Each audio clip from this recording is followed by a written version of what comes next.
नमस्कार दोस्तों, आज एक बहुत प्यारा कजली गीत प्रस्तुत कर रही हूँ। मायके का सुख ससुराल में नहीं मिल पाता है। एक लड़की अपने पति से अपना दर्द बता रही है। कैसे, आइए सुनते हैं। दर्द होला पिया नरमी कलाई में, भांग के पिसाई में ना। दर्द होला पिया नरमी कलाई में, भांग के पिसाई में ना।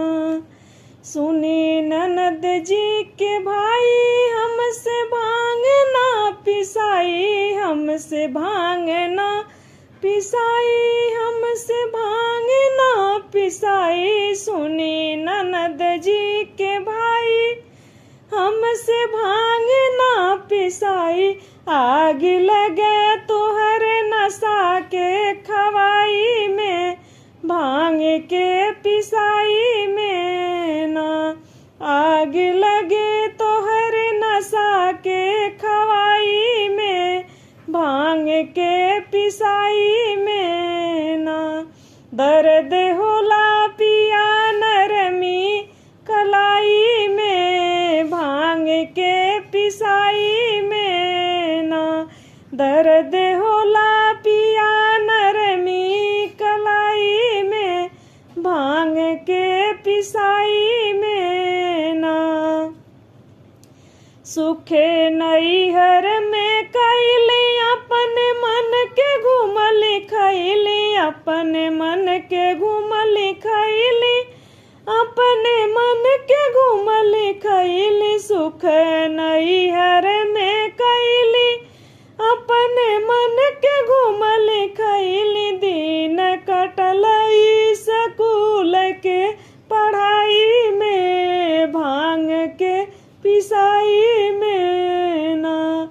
दिन कटल स्कूल के पढ़ाई में, भांग के पिसाई में ना। दर्द होला पिया नरमी कलाई में, भांग के पिसाई में ना। जब से अइली ससुराल, छूटल सारा परिवार, छूटल सारा परिवार, छूटल सारा परिवार। जब से अइली ससुराल, छूटल सारा परिवार।